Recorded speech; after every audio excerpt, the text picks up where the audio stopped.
My uncle stole from my dad's will and lied to everyone until I showed up with receipts and exposed the whole family in court.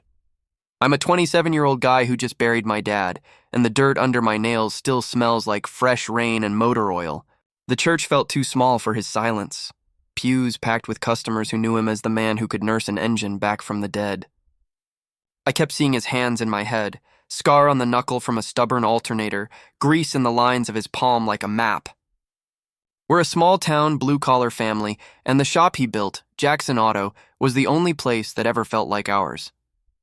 Uncle Mark stood at the front like he was born for center stage, suit a shade too flashy for a funeral, smile soft enough to pass for grief. "Your dad wanted the shop kept in the family," Mark said, voice carrying over the murmurs. "No big changes. I'll handle the paperwork as executor, just like he asked. We'll keep the peace." He squeezed my shoulder like a pastor blessing a sinner. "You don't need to stress the details right now." I swallowed hard. "There are details that matter," I said.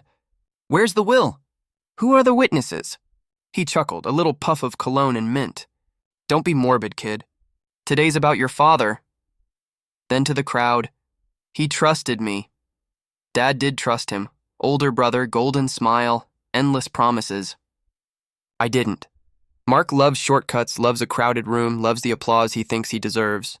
When I was 16, he taught me how to bluff during poker night and called it survival. When I was 23, he borrowed $2,000 and paid me back in connections. My father forgave him the way you forgive weather. After the burial, the air turned damp and metallic, and the gravel lot outside our house crunched under black shoes. People brought casseroles. I brought myself to the living room and sat on the old couch that dips on Dad's side. I could still smell his coffee, cheap, burnt, loyal. "I'll take the house keys," Mark said lightly, palm open. "For safekeeping." I stared at his hand. "I can keep them safe." He smiled wider, and the keys left my pocket before I realized I'd moved. The door clicked behind him, and in the sudden quiet, I heard only the hum of the refrigerator and a question I couldn't put back. Grief turns days into molasses, but bureaucracy turns it into sand, slipping, grinding, disappearing. A week after the funeral, I called Mark about probate. He let it ring to the last second, then answered with a sigh like I'd interrupted surgery. "Lawyers are backed up," he said. "Courts are a mess. Trust me, kid. I'm handling it." "Which lawyer?" I asked. "Name, firm, docket number." "Don't be dramatic." I could hear clinking glass behind him, a crowd, laughter that didn't sound like mourning. "Paperwork takes time." Time took other things. I went by the house to pick up Dad's brass torque wrench, the one he used to listen to bolts like they had secrets. The red pegboard was a mouth with a tooth missing. In the bedroom, Mom's anniversary locket was gone from the ceramic dish. The display case where Dad kept Grandpa's war medals had a dust rectangle like a tan line. The room smelled like pine sol and absinthe. I called Mark. "Where are the tools? The medals? Mom's locket?" He gave a soft, pitying laugh. "Johnny, relax. Your dad gifted those to me before he passed. Said I was the one who'd appreciate them. My aunt repeated it to me later like scripture. Your father wanted Mark to hold on to the important things." My cousin started sending me thinking of you texts that tasted like condescension. At Jackson Auto, the front door handle felt colder than I remembered. The key turned and stopped with a new absolute click. A paper sign in the window said, "New hours, call for appointment." The shop phone number now forwarded to Mark's cell. His voicemail greeted me like a radio ad. Inside I could smell rubber and old coffee, the light humming through the blinds, but I couldn't step into it. My place, my father's place, was 3 millimeters of deadbolt away. That night, Mom sat at the kitchen table twisting a napkin into strings. "Please don't start a war," she whispered. "He's family. Your dad wanted peace."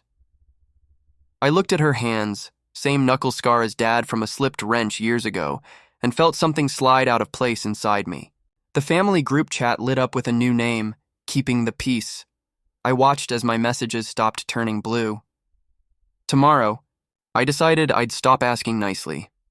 I spent the morning in Dad's old office, the room that still smells like WD-40 and printer toner. The metal file cabinet complained when I pulled the drawer, a thin, aching sound like a hinge remembering.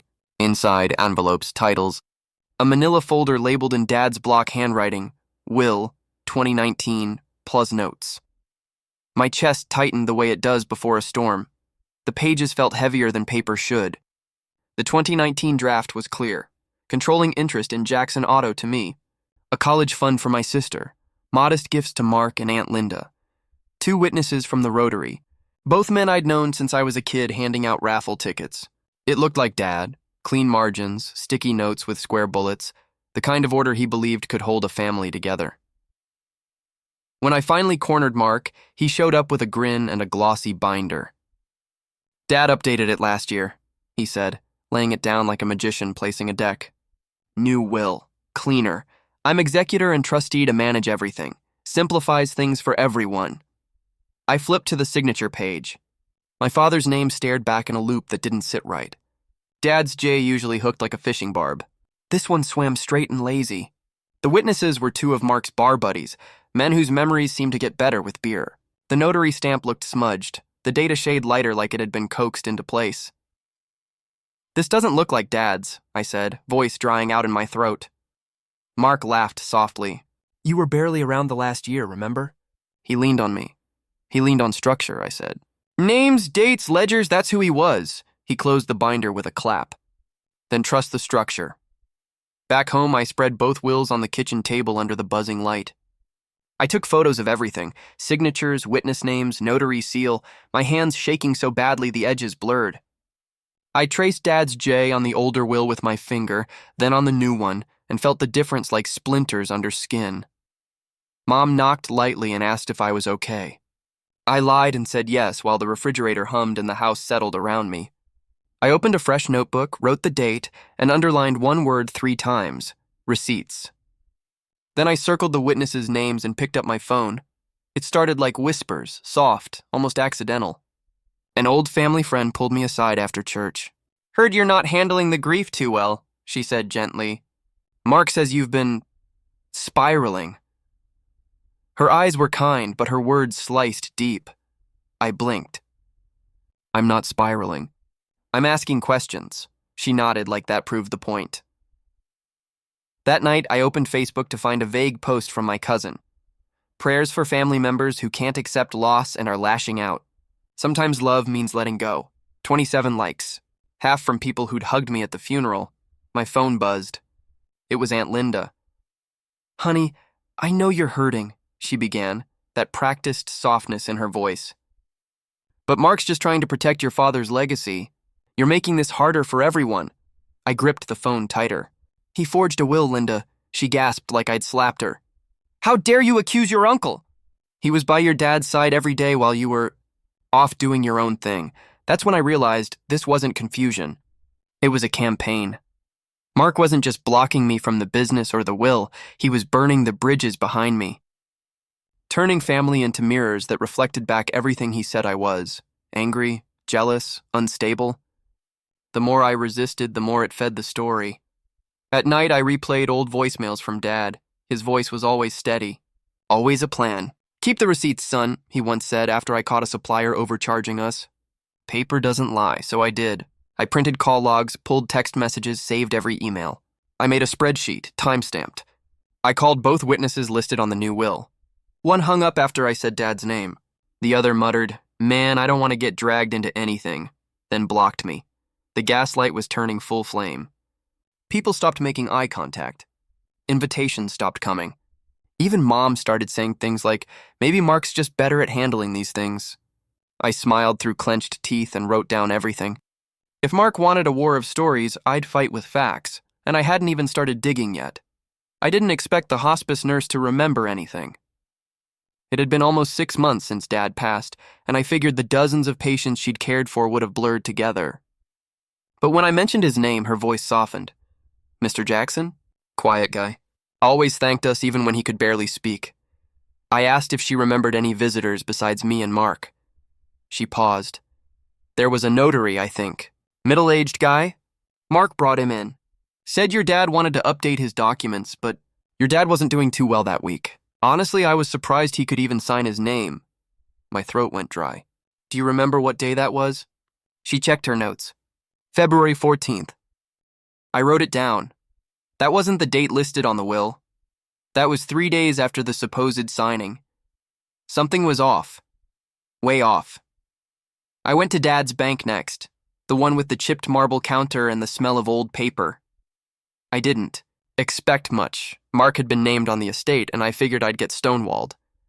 But the teller on duty was the same guy who used to give me lollipops when I came in with Dad as a kid. I shouldn't say anything, he muttered, glancing over his shoulder. But I saw some weird activity near the end. Large cash withdrawals. Always round numbers, 5,000, 10,000, multiple times. Unusual for your dad. You might want to check into that. I requested the transaction history and waited 3 tense days. When it came, it hit like a punch to the ribs. Over. $35,000 had been withdrawn in the final 2 weeks of Dad's life, all from joint access Mark had for emergencies. The kicker? One of those withdrawals happened the same day the notary visited. I scrolled through Mark's Instagram, and there it was, a story highlight from that same week, showing off a brand new Rolex with the caption, "Work hard, reward yourself." I stared at the screen for a long time. He didn't just steal my inheritance, he used it to buy himself a victory lap. Suddenly, this wasn't just about the shop anymore. This was about theft, and I wasn't done looking, not even close. The clue was hiding in plain sight. In the corner of the garage sat Dad's old steel toolbox, the one with the dented lid and a sticker that read, "Fix it right or don't touch it." I hadn't touched it since the funeral. It still smelled like sawdust and oil-stained denim. I don't know what made me open it that night. Maybe desperation, maybe instinct. The drawers creaked like they hadn't breathed in months. Ratchets, sockets, wrenches, all lined up with military precision. But at the bottom, tucked beneath the rusted torque bar, was a false floor. I nearly dropped the whole box when it lifted up. Inside, a tiny envelope, yellowed and brittle, with my name scribbled in block letters, Johnny, and taped to it, a single safe deposit box key. I sat on the concrete floor and opened the letter. Dad's handwriting was still steady, even near the end. "If Mark pressures you, use this. Don't trust words. Trust proof. Box number 112, First Street Bank. You'll know when." My hands were shaking so hard I almost dropped the key. The next morning, I walked into First Street Bank like my legs were made of stone. The manager was cautious at first, but recognized my last name. "Your dad came in personally to set this up. Only you're authorized to open it." Inside the box was a USB drive and a small stack of papers. I drove straight home, locked my bedroom door, and plugged it in. The screen flickered. Then there he was. Dad pale. Thinner than I remembered, but eyes sharp. "If you're watching this, I'm probably gone, and Mark's doing what Mark always does, taking shortcuts. I didn't change my will. If he shows you a new one, it's a lie. I trusted you with the shop, Johnny. You're the one who shows up." Then he named the account numbers, the notary he trusted, and mentioned a time Mark begged him to move some funds to cover a gambling debt. I said no. And if you're hearing this, he didn't take that well. I sat back, hands numb. Dad hadn't just seen it coming. He left me the ammunition. The war wasn't just mine anymore. It was his too, and now I had his voice to prove it. The day after I watched Dad's video, I felt something shift, like I'd stepped over an invisible line and the air had changed. I didn't tell anyone yet about the box, the video, the evidence. I needed to move smart. But Mark? He moved first. A deputy showed up at my apartment with a folded piece of paper and a clipped tone. "You've been served." It was a temporary restraining order. Mark claimed I'd been harassing him and threatening employees at the shop. The papers used words like emotional instability, erratic behavior, and unresolved grief. I sat on the couch, holding the papers, hearing my father's voice from the video echo. He didn't take that well. Apparently, Mark had told the court I was showing up unannounced at the shop, false, calling him 12 times a day, exaggerated, and intimidating staff, a complete lie. I hadn't even been near the building since he changed the locks. That night, I saw a Facebook post from my cousin again. This one tagged with a picture of Mark at a charity auction. Smiling, toasting. The caption read, "Trying to stay positive while navigating family toxicity." People I'd known since kindergarten were commenting things like, "You're so strong," and "You deserve peace." I wanted to scream. Instead, I called the lawyer I'd spoken to weeks earlier. I sent her the video, the documents from the safe deposit box, and the bank statements. She called me back 20 minutes later, her voice sharper than I'd heard it before. "This is big, Johnny, but you're going to need more. This isn't just about exposing Mark. It's about proving fraud to a court, which means timelines, signatures, witnesses, pressure patterns, forensic evidence." My stomach dropped. I'd need money, experts, testimony. And just like that, the fight became real. Bigger than a will, bigger than family. I checked my bank account, then opened my garage and stared at the motorcycle Dad and I built together, his final birthday gift to me. Black frame. Leather seat. Custom work we did side by side. I ran my hand across the tank once. Then I listed it for sale. Mark thought I'd fold, but I'd already sold the last thing that mattered. Now I had nothing left to lose. The shop was gone. The house was gone. My name had vanished from everything except the bills piling on my kitchen table. The court granted Mark temporary full control of the estate until the hearing. Just like that, I was legally exiled from the business I was supposed to inherit. A note was taped to the auto shop's door the next morning. By appointment only. No walk-ins, no exceptions. Someone had scrawled over it in pen. Ask Mark. I didn't even try to open the door. At home, I found Mom sitting on the front porch with a letter in her lap.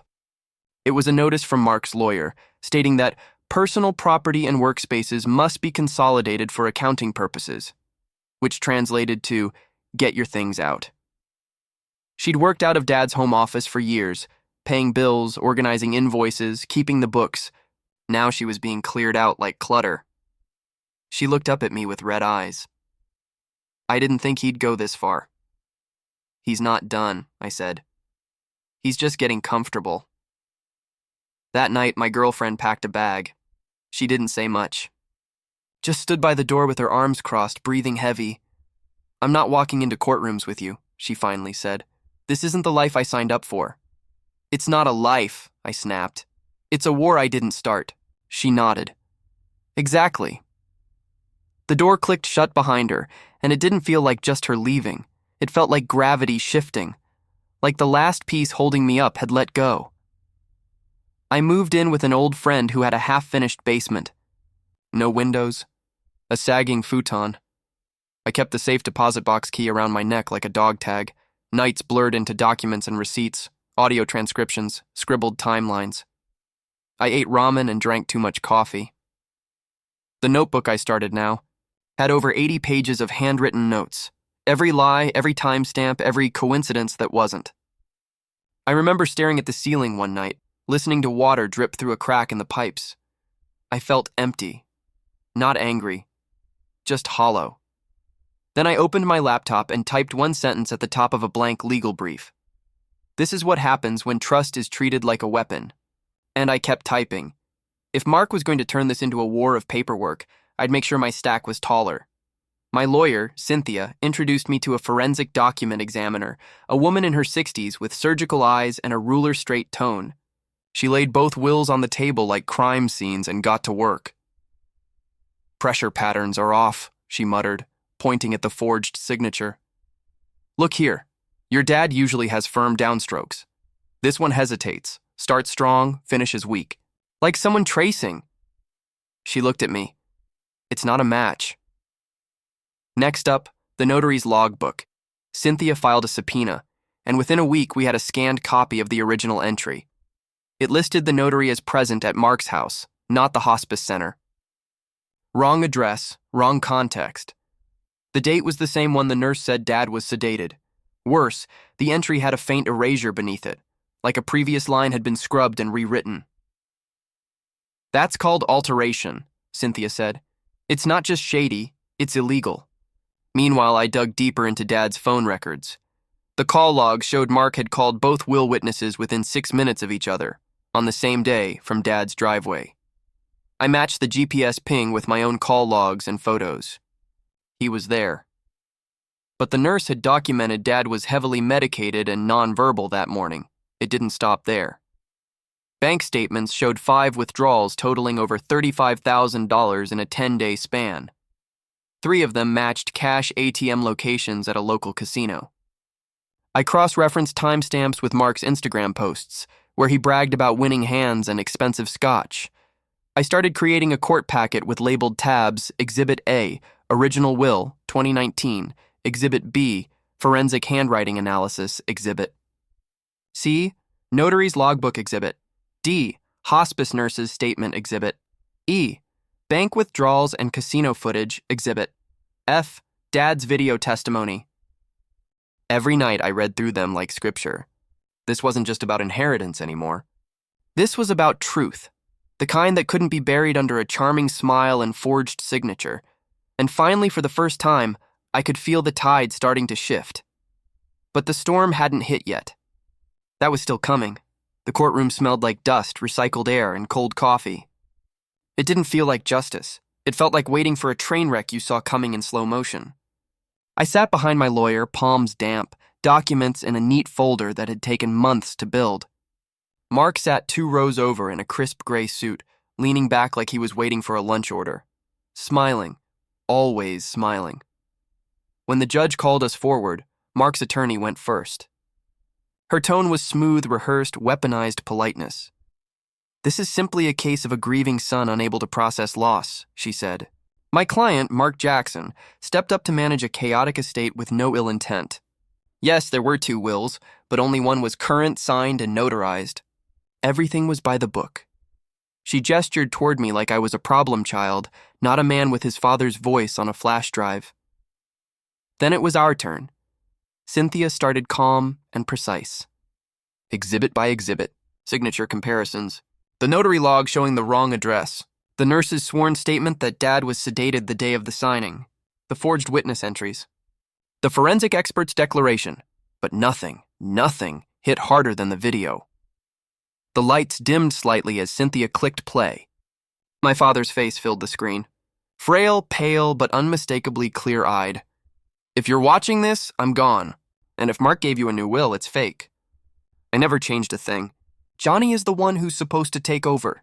He's the one who shows up. Always has." The courtroom went still. No one moved. The judge leaned forward. "Is that your father?" he asked Mark. Mark opened his mouth, closed it, swallowed. Then came the final blow. Cynthia presented the loan application in Dad's name, submitted 2 weeks before he died. It had Mark's email as the contact. The application, denied for excessive debt and flagged for fraud. The judge's eyes narrowed. For the first time, I saw Mark's mask falter. No more smirks. No more jokes. Just sweat at his temples and silence where charm used to be. I didn't look at him again. I didn't need to. The verdict came 2 weeks later. I'd memorized the email notification subject, line before I even opened it, in the matter of the estate of Thomas Jackson. But my fingers still shook. The forged will was declared void. The 2019 original, Dad's True Final Wishes, was reinstated, in full. I was appointed personal representative of the estate and named the rightful successor to Jackson. Otto, the court also ordered a full forensic accounting of all assets Mark touched, spent, or borrowed, and it didn't stop there. The judge referred the forged notary records and altered documents to the district attorney for criminal investigation. Fraud, forgery, identity misuse, all of it. Mark didn't look at me once during the hearing. His attorney filed a desperate motion to appeal, citing emotional duress and misunderstood intentions. The judge dismissed it with a flat stare. When I stepped outside the courthouse, the air felt sharper, cleaner. Like someone had finally cracked a window in a suffocating room. Cynthia handed me a manila envelope with all the signed orders. "He's going to owe back what he can't repay," she said, "and he'll be supervised until he does."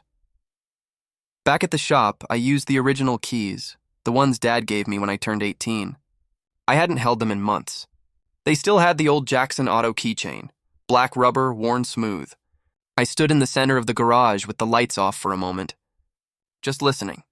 The drip of a leaky pipe, the tick of the hanging clock, the silence of something waiting to breathe again. Then I flipped the switch. The shop flickered to life like it had been asleep.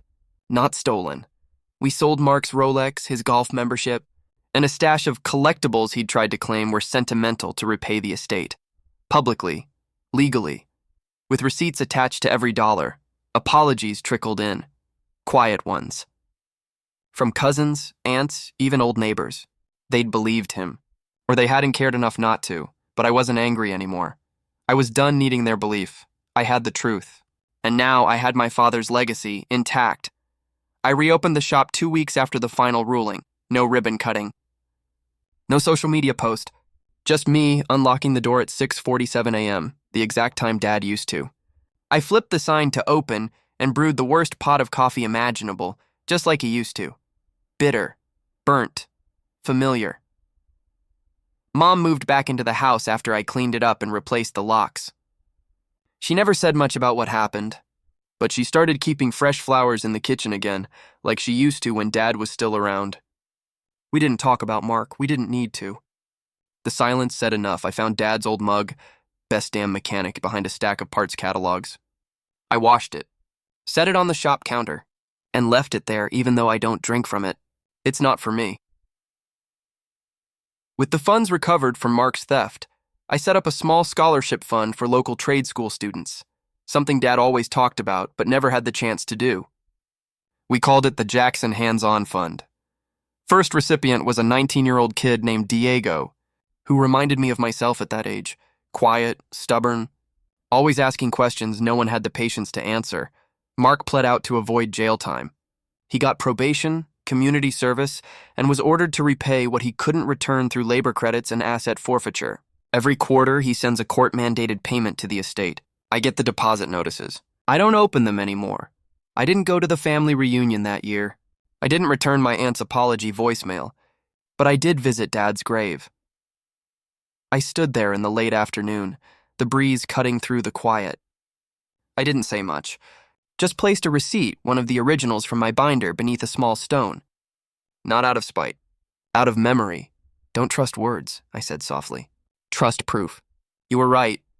Then I turned and walked back toward the truck, the sound of gravel beneath my boots the only reply. If you're reading this and you're being gaslit by your own blood, trust your gut. Follow the paper. They can't rewrite the truth, not if you keep the receipts.